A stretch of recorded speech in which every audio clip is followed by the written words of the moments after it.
Hello, I'm Juliet Foster, and welcome to the European Magazine webcast. Now, the California wildfires, which so far have killed 24 people and caused billions of dollars worth in damages, have once again thrown a spotlight on climate change. The fires are the latest in a long line of disasters, including last year's deadly floods in Spain, which have now been attributed to spikes in average global temperatures and greenhouse gas emissions, all of which leave us with two rather stark choices. Either we sit back and do nothing about it, in other words, learn to live with the consequences, or indeed we fight climate change by embracing a new approach. Well, I'm delighted to say that I'm joined from Connecticut by Gary Yohe. He's the Huffington Foundation Professor of Economics and Environmental Studies Emeritus. Gary, it is wonderful to see you. How are you? I'm fine, thank you. Thank you for having me. It's a pleasure. Thank you so much for that. Let's start up with this whole concept of climate change and the fact that it is changing rapidly. Can the scientific community really keep up with what's happening? It is having a lot of trouble lately trying to keep up. There's sometimes a misperception that new science always reduces uncertainty about what we know and what we don't know.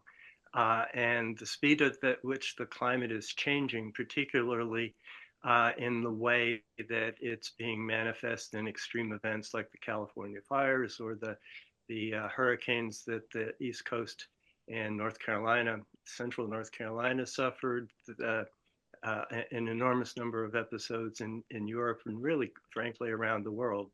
Um, the adjectives like one in a thousand have been replaced with adjectives like biblical or catastrophic. And so that calls attention to not only the physical and natural science of climate change, but also the social, political, and economic consequences of science and the information that decision makers need to be able to cope. Mm, And it is in that arena that science is really struggling. A really good example, um, notwithstanding the enormous success that this community has enjoyed over the last 15 years or so about detection and attribution, is finding it very difficult to look forward in a world that includes a number of potential tipping points. One that comes to mind is the collapse of the Western Antarctic ice sheet. And it has become a dynamic ice sheet in the last 2 decades. And that follows about 9,000 years of relative stability.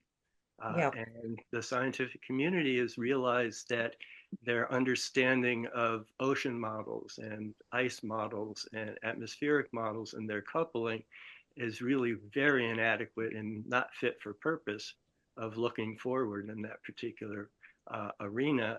Um, Yeah, let me that, jump in here because you've yeah, touched on something really interesting and just taking it back to that first question about not being able to keep up.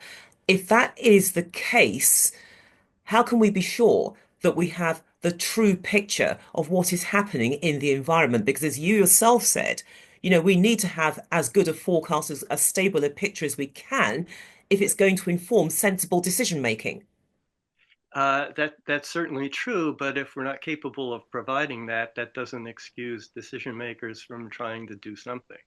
Um, a manifestation is that what used to be high consequence, low probability events, and in the assessed literature and things like that, are now becoming catastrophic events of unknown unlikelihood. And that requires a whole new way of thinking about things. And so the premise of your question that we will know with some degree of confidence what's happening so we can make the right decisions is not really being borne out. And so we have to make the right decisions with the best information that we have at the moment, but also the clarion call for a new round of really, really focused pure science, social science, economic science analysis of what are heretofore unimaginable events. Mm. You talked there earlier about the Antarctic ice sheets and the melting that's occurring there. That's something which I'd like to touch on a little bit later on in our conversation, if I may. But clearly, there is evidence of other changes where the problems are manifesting themselves. Yes, we have the wildfires in Los Angeles, but beyond the obvious, what are the other things which are making themselves clear that you have noticed in your line of work? Um, the intensity and frequency of the extreme events, and they're sort of doubling down in ways that haven't been seen before. The hurricane that went up, the second one that went up the west coast of Florida, was the second one in a 1,000-year hurricane for the Tampa region in 2 weeks. That sort of begs the question of what does it mean to be one in 1,000 event. And then it went into inland and ended up in western um, North Carolina, where it stalled in ways that weren't expected. In Asheville, North Carolina, the record flood over history was 29 feet of river level. Um, in the middle of the storm, when it came to Asheville, that was doubled. They were getting 58 feet of floodwaters in the same river. That's why they called it biblical. And trying to get a handle on that, it's just evidence that the climate is changing very, very quickly. The past experience is not a particularly good indicator of what to expect. We have to be a little bit more imaginative, or maybe a lot more imaginative of what the catastrophic impacts could actually be. Mm, Um, and if they're my favorite deliberate double negative, not implausible, is certainly on the table. And we can't simply anymore assume that not implausible means low likelihood. It could even be medium likelihood. We just don't know.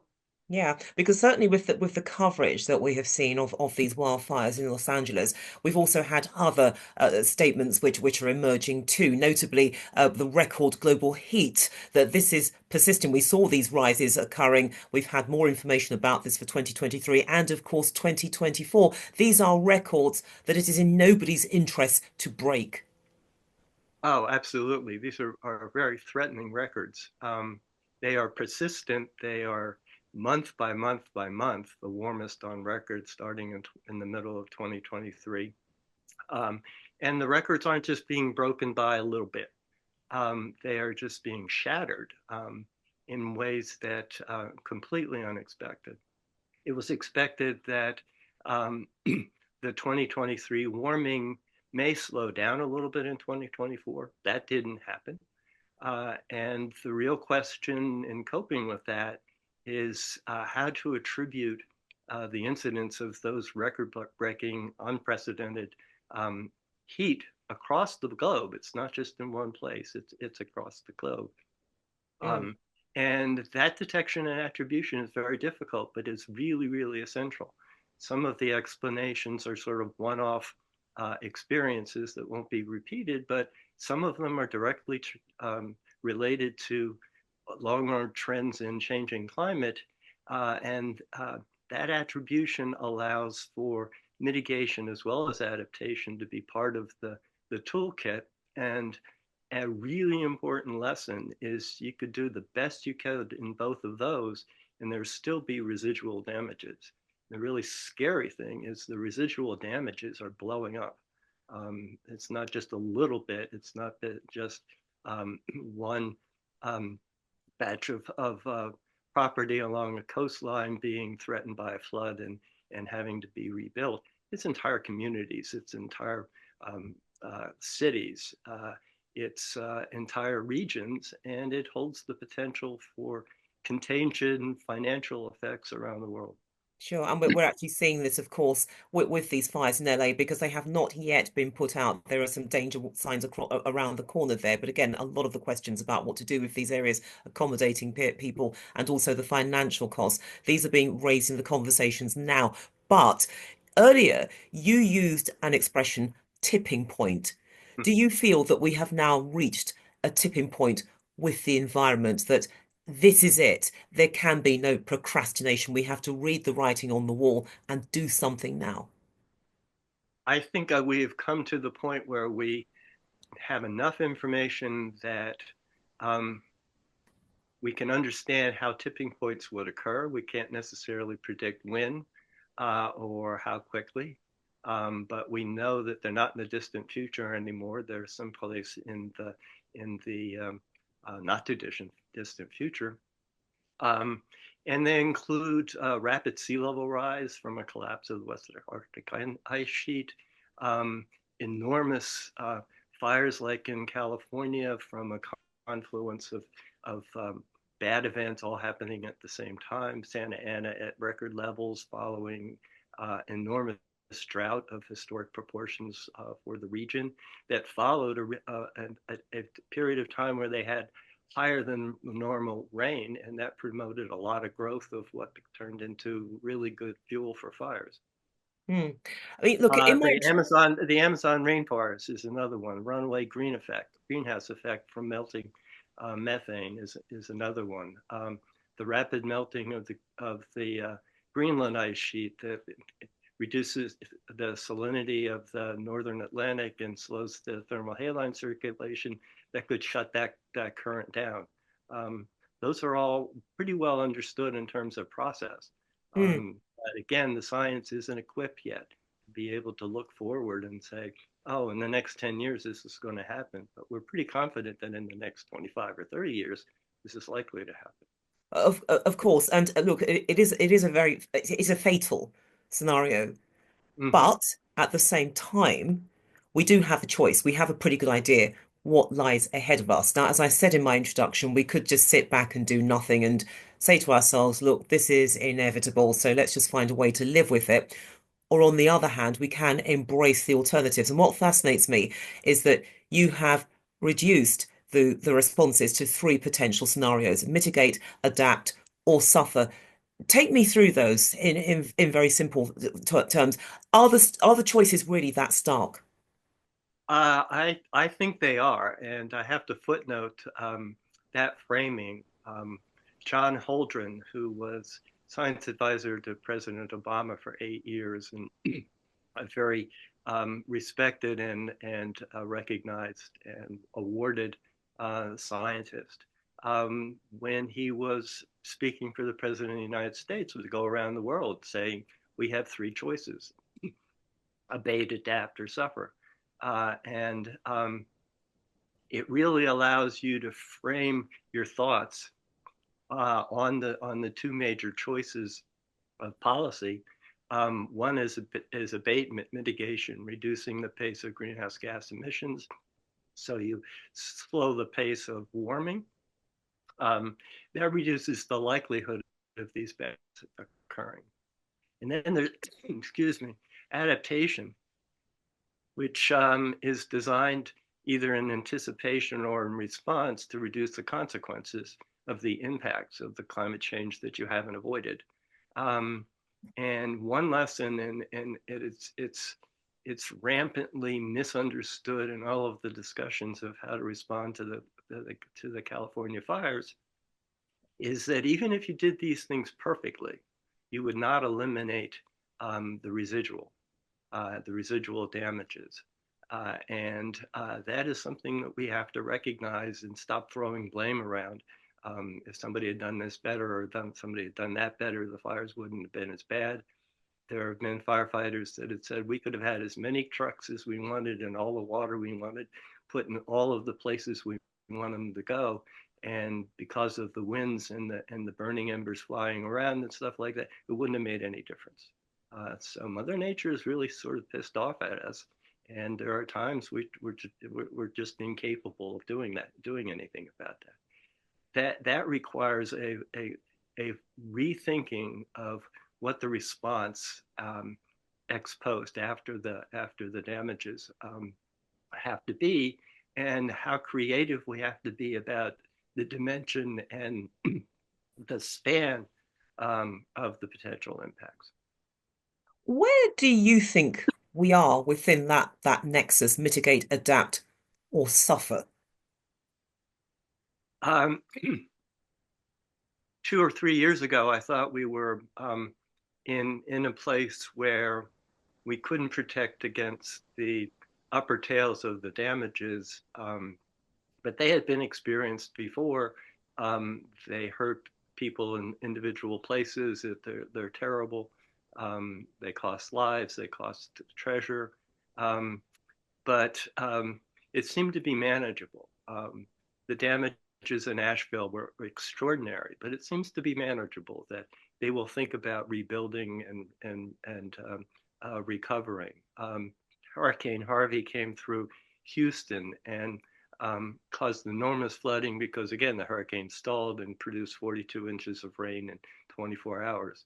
Um, when the city fathers were thinking about rebuilding, they looked at a shopping center, and said, "Well, we can rebuild there."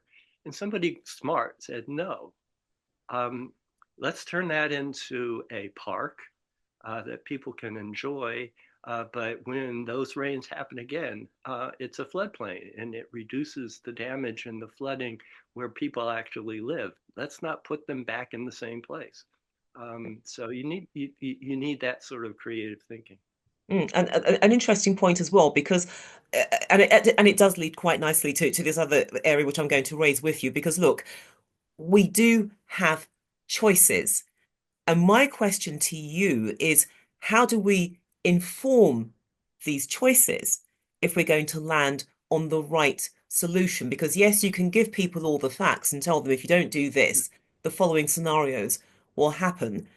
But on the other hand, yes, if you have people who have this alternative way of thinking, that might avert that. But it's trying to find some sort of consensus where both sides can live together, work together, and have a solution that is ultimately acceptable. But how do you start informing people beyond telling them about the facts? What will happen if nothing is done? That is the $64 billion question. Um, and I, I, I, I think that there are places to look and be frustrated and say that's not going to particularly work. The federal government in the United States for the next 4 years is probably one of those places. That doesn't mean that there aren't lots and lots of really big institutions and very powerful people, and for whom it is in their best interest and society's best interest to prepare and underwrite the science that's required, underwrite the pure science that's required, do the economic analysis and the creative thinking about uh, how to look at these catastrophes and how they might spread around the world in terms of their impacts, and be prepared for those. The Federal Reserve System, after the 2008-2009 financial crisis that was caused by dramatic undervaluing of mortgages and spread around the world, has taken a look at that and looked at the West Antarctic ice sheet and sea level rise and saw a way that a similar contagion could be generated around the world from sea level rise. And they now test the financial system of the United States and even the global financial system with stress tests that are driven by extreme climate futures that all happen at the same place and compound really significant risk, and unanticipated consequences of that risk within the financial system. They now have another example. Um, the financial impacts of the San Francisco or the California fires are enormous, but one of the hidden potential costs is that the huge amount of property that is now significantly undervalued relative to the mortgages that are held on those properties, because of the pullout of insurance companies. And insurance companies aren't the world's best citizens, but they need likelihood estimates to be able to properly price their insurance policies. And a new definition of uninsurable is not physical location or risks or whatever. It is that we can't calculate the likelihood of a bad event, and therefore we can't price the insurance. And again, this whole point about what is insurable and what is not, it has risen to the surface given what is happening in Los Angeles. And what I find so fascinating about what you said, if I'm going to be very crude about it, it's almost as if the only way that you can actually inform people is by looking at something in which all of us are interested in. In other words, it's the money, how it's going to impact on our pockets, and then perhaps taking it a little bit further and saying, look, the rapidly melting ice shelves, it may be happening in another continent far away from here, but it does have implications here, closer to home, and it will affect your pocket. Is that perhaps one way of informing that sense of choice, particularly at a public level? In other words, you bring it down to a level where people will understand and appreciate, and they are more likely to respond, bringing together disparate points to focus it on the individual. I take your point. Communicating to individual people is difficult when the connections are so complicated. Um, but they lived through the 2008, 2009 financial crisis. And it took years for the global economy to respond to that. Um, the mortgages in California are part of bundles of financial assets that are held by banks all over the world. And those mortgages, a lot of them are underwater, which means when people look at trying to rebuild or sell or pay their mortgages and keep the property, they're finding that they can't sell the property for enough money to cover the mortgage. And so they just walk away from the mortgage. That happens throughout the financial system. Doesn't stop in California. It goes to New York very quickly. It goes to St. Louis. It goes to London. It goes to Munich. And we lived through that recession. And in the global economy, it was very, very painful. But then just to play devil's advocate, I'm a mortgage holder in London. If, for example, my mortgage goes up, how are you going to explain to me, or how can the insurance company explain to me, well, the reason why, or one of the reasons why your mortgage is going up is because we have got rapidly melting ice shelves in Right. Antarctica. Now, that may not make sense to me on the superficial level, but on the other hand, if you dig deep, maybe I can actually see the connection. Mm-hmm. Uh, I, I, I think you can tell them that historically insurance premiums, the price you pay for coverage, has been based on actuarial data from historical records. Those records are no longer indicative of what the future holds. That's not news. About 10 or 15 years ago, the insurance companies were starting to get successful and the regulators allowing them to price insurance on the basis of projected damages and risks rather than historic damages and risks. They made the mistake of saying, oh my God, we have to double insurance premiums. And everybody got opposed to that. That was the wrong way to do it. But there was time to do it gradually and inform people and also build into insurance programs adaptations that individual homeowners could take to lower the likelihood of the damage and therefore lower their premiums. Experiments like that happened in Connecticut, and people found out that they could achieve 13 to 15% return on investment for adaptations that would protect their property simply because their insurance premiums would be lower. Um, at micro scale, I can tell those stories all day. At a macro scale, I promised you when we set this up, if I didn't know, I would say, I don't know. I don't know. I don't know exactly how we do that. Because it boils down to a statement, is it cheaper to slow down, rather a question, is it cheaper to slow down or speed up? Mm-hmm. Which of the two? It depends on circumstance. San Francisco has been worried about sea level rise for a couple of years. They hired the Army Corps of Engineers to look at the coastline of San Francisco, divided into different regions. Um, think about what the risks were along a low sea level rise scenario and a medium sea level rise scenario. And then a scenario that included the potential melting and collapse of the Western Arctic ice sheet. Didn't have a very high probability, but it was not zero. And so they took that into account, thought of a number of adaptation strategies, ran them through their modeling, and made recommendations for different parts of San Francisco. And in some of the parts, it was the best choice to pick the medium sea level rise scenario, prepare for that, um, build into the preparation and iteration, mid-course correction in 2050 Um, when you have more information about what the sea level rise is doing, and either speed up or maybe slow down.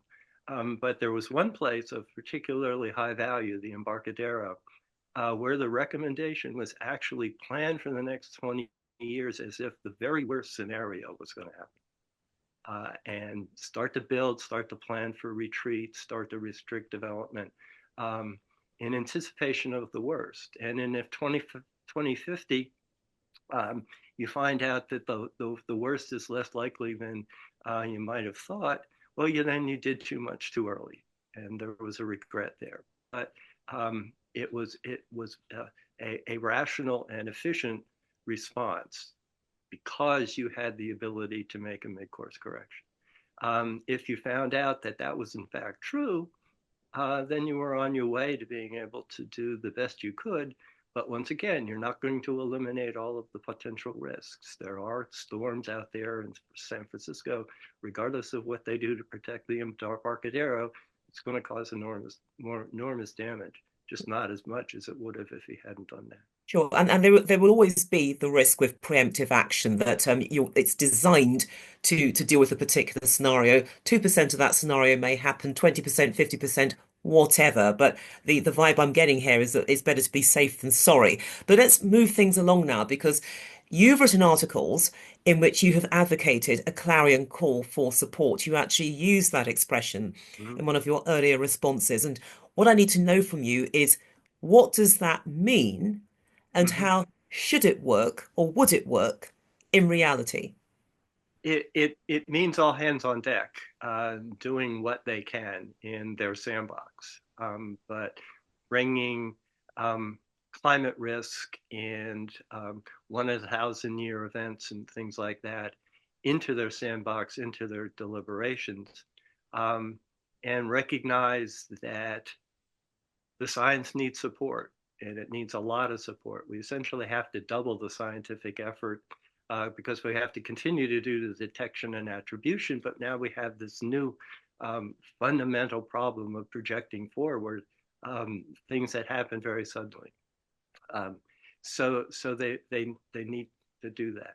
I knew that this was a question you were going to ask, and it is another one of those $64 billion questions. Um, and I came up with an analogy, and I'm sorry, it's a little bit local centric. I live in Connecticut. The Yukon women's basketball team has been the best in the country for decades. They've won 11 national championships. They have really good players. And last year, they got to the middle of the season, and they had the best player in the country back. But the second best player on the team got hurt, was out for the season.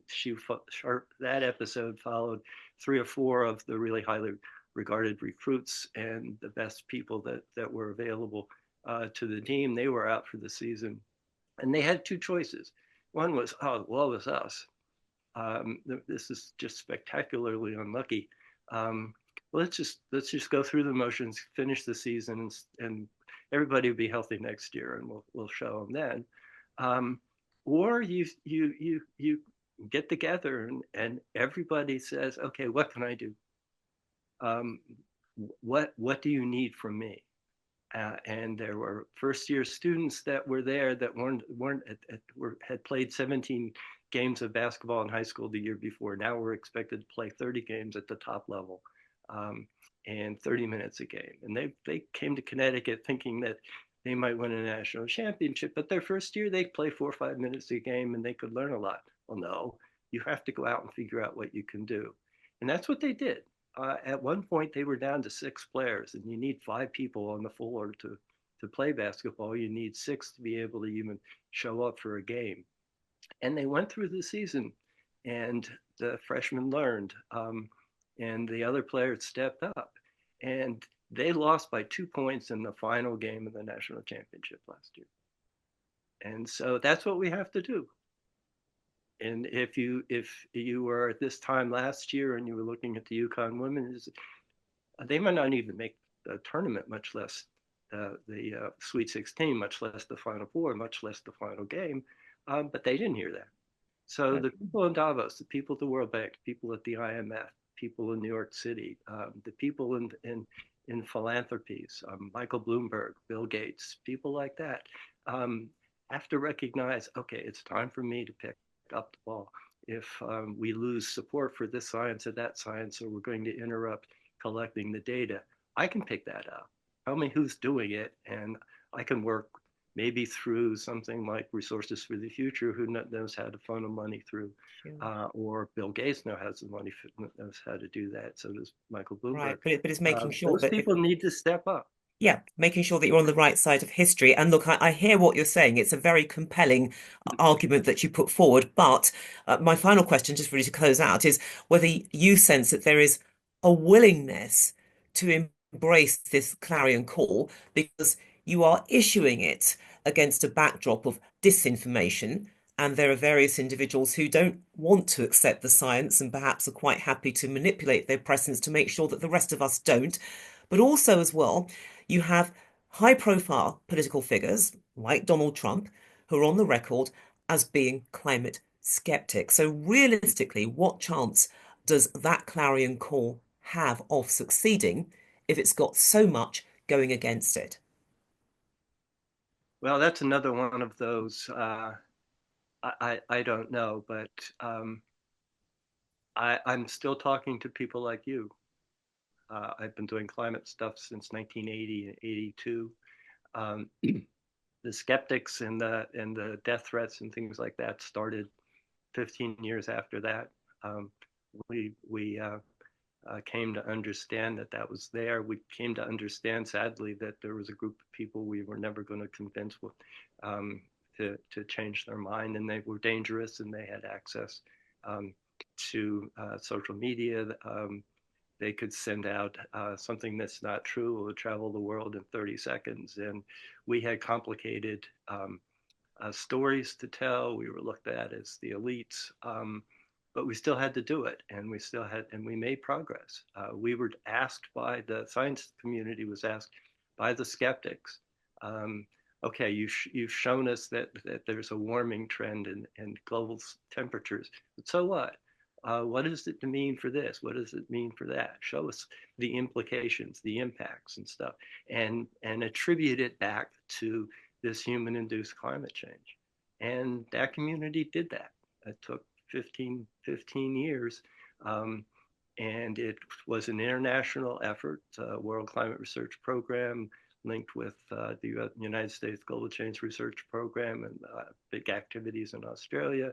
Um, the South was a little underrepresented, but tried very hard to do that and push forward. And we found over and over and over again in data that's from above, miles above the planet to data that's paleo, to data that's coming from below the ocean, that effects and impacts that were anticipated by the science were in fact being observed. Um, and the fingerprint got stronger and stronger and stronger. And so things were things were gloomy back then. They're gloomier now, um, but it's not time to pack up and wait for next season when all of the players are going to be back. It's time to do what you can with what you got. Okay, very powerful note on which to end that conversation. But Gary Yohe, Huffington Foundation Professor of Economics and Environmental Studies Emeritus, thank you so much for joining me on the European Magazine webcast and good luck going forward. Thank you very much, and thank you for having me.